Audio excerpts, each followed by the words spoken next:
Hi friends, வீட்டிலேயே நாவல் விதையிலேருந்து கோப்பை எப்படி செய்கிறேன்னு பார்ப்போம்.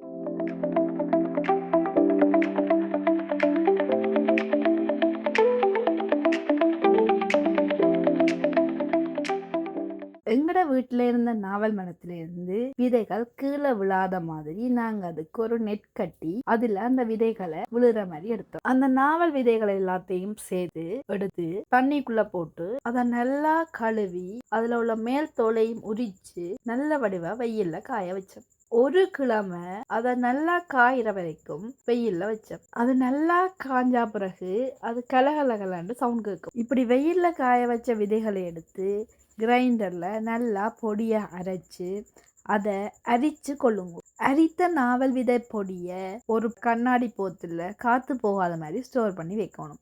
இது டயபெட்டிக், அதாவது நீரிழிவு நோய்க்கு சிறந்த மருந்து. நீங்க ஒவ்வொரு நாளும் தேயிலை போட்டு டீ குடிக்கிறதுக்கு பதிலாக இந்த நாவல் விதை பவுடரை போட்டு டீ குடிச்சு வந்தீங்கன்னா உங்களோட சுகர் கண்ட்ரோல்ல இருக்கும். இயற்கை முறையில சுகரை குறைக்கணும்னு ஆசைப்பட்டா இந்த முறையை ட்ரை பண்ணி பாருங்க. தேங்க்யூ.